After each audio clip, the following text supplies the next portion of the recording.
Hi guys, I hope everyone's doing well.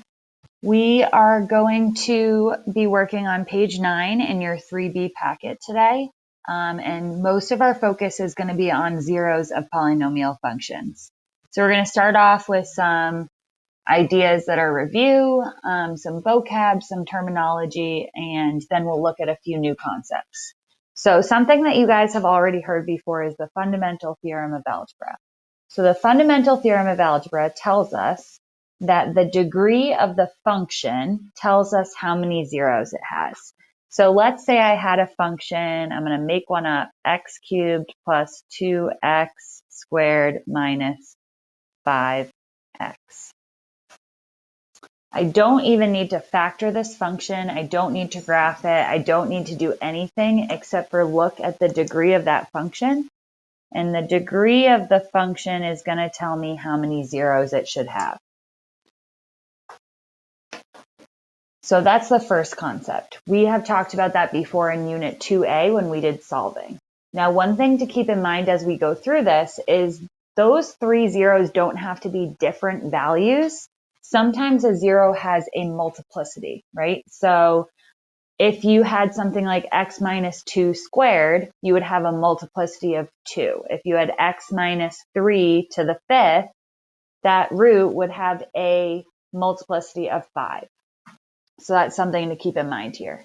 So what I've done here is looked at a couple of different ways to write down concepts regarding x-intercepts. So if we have a polynomial function and r is a real number, so that's important. If the 0 is a real number, these statements are all true.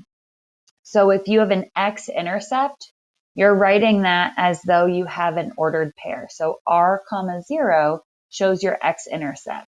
An x-intercept is wherever y equals 0. If you have a 0, a root, or a solution, you write those as x equals r. And if you have a factor, those are written as x minus r.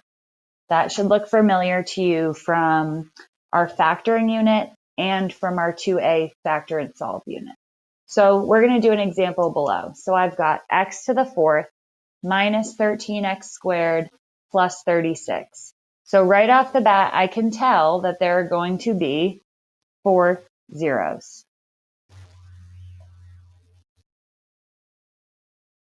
Or 4 roots. And from here, I can go ahead and factor. So that's what I'm going to do. If I factor a trinomial, I want to split the middle term. So I'm looking for factors of 36 that add to negative 13.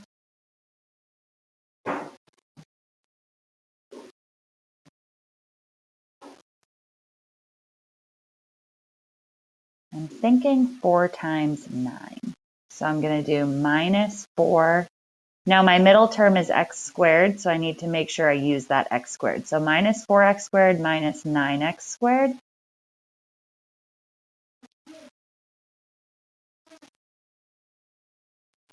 And I'm taking out GCFs. That should have been an x squared. So then I've got x squared times x squared minus 4.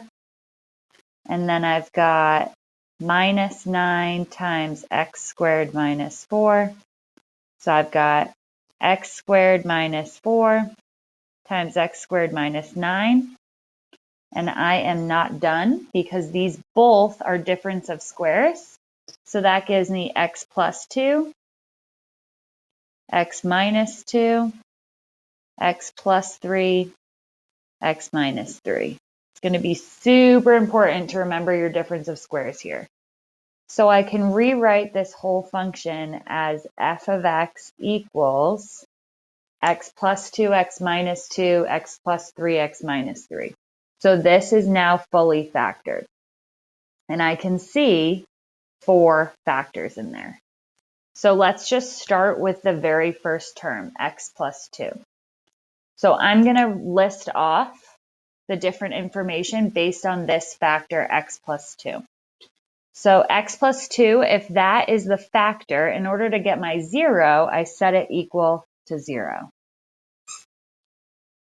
So x is going to equal -2. So my x-intercept is going to be -2, 0.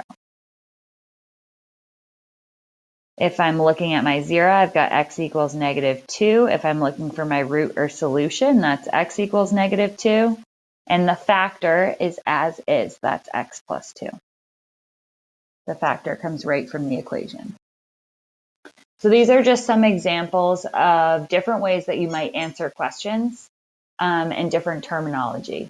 So your important terms here, take out my highlighter, is the idea of a x-intercept, a 0, a root or solution, and a factor. And then the one that I did the example for is x plus 2. All right, so let's look down below at how this is going to look on a graph. So a graph of f has at most n minus 1 turning points. Now turning points are shown, so it says that they are also called relative maxima and relative minima. So turning points are where you're, going down and then it comes back up. Here's another turning point because it's going back down. And here's another point, it's going back up. So notice this function here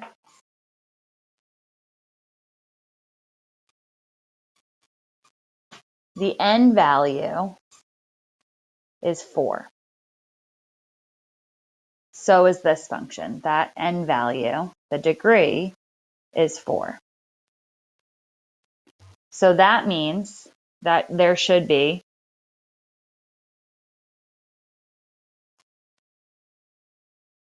at most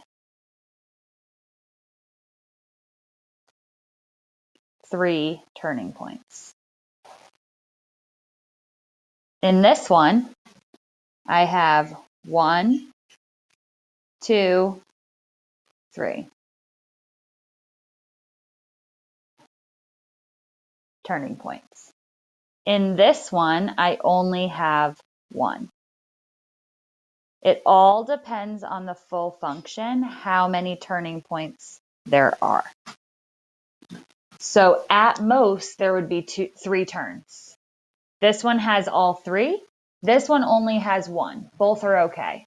It could have, technically, given that information, it could have 0, 1, 2, or 3 turning points. So given a graph with 2 turning points, what is a possible degree of the function? If you have 2 turning points, then it could be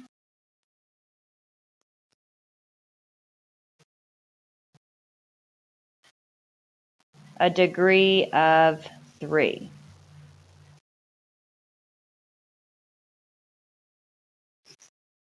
Because if n is 3, n minus 1 would be 2. So a degree of 3 would have at most 2 turning points.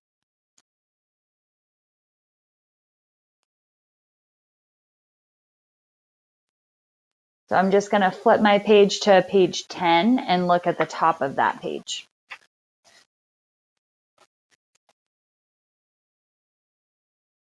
So one of the other important things to note here, how we've talked about multiplicity before, multiplicity becomes really important when you get to graphing. So when you are graphing, when a factor is repeated, the root or 0 also repeats. So if you have x minus r to the k, so here's a factor. That's going to be repeated k many times. If the exponent or the multiplicity is odd, then the graph passes through the point. If the exponent or the multiplicity is even, it touches the x-axis but does not pass through. I call that an even bounce. So when it's even, it bounces. So notice here these exponents. This one is going to bounce. This one is going to pass. And this one, when you don't see the exponent, that's a 1, which is odd. So that one's going to pass. So let's look at how it's graphed below. Where you see x equals 3, it's supposed to bounce, and notice it does. It goes to the x-axis and it comes back. Where you see x equals -1,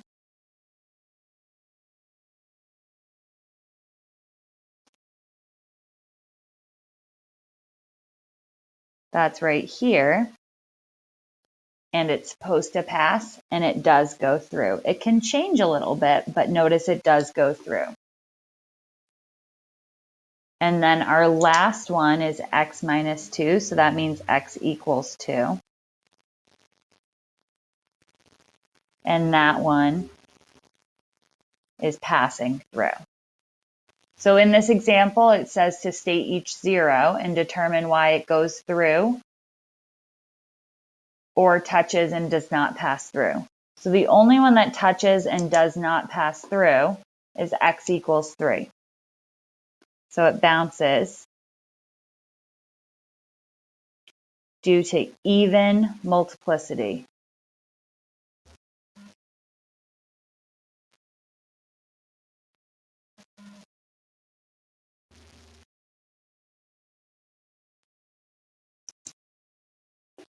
And then these two, they pass through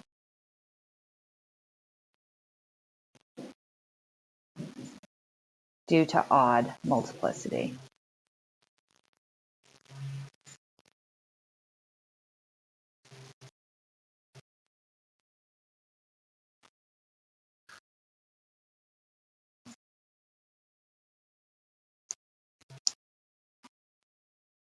So we're definitely going to have to look at a few more examples of this in order to really understand what happens when you have that even and odd multiplicity. This is just a start for your notes, and this is going to be really important to make sure that you understand this going into graphing polynomials, to make sure that what happens and what's supposed to happen at each 0 is actually happening when you do out your math and evaluate points.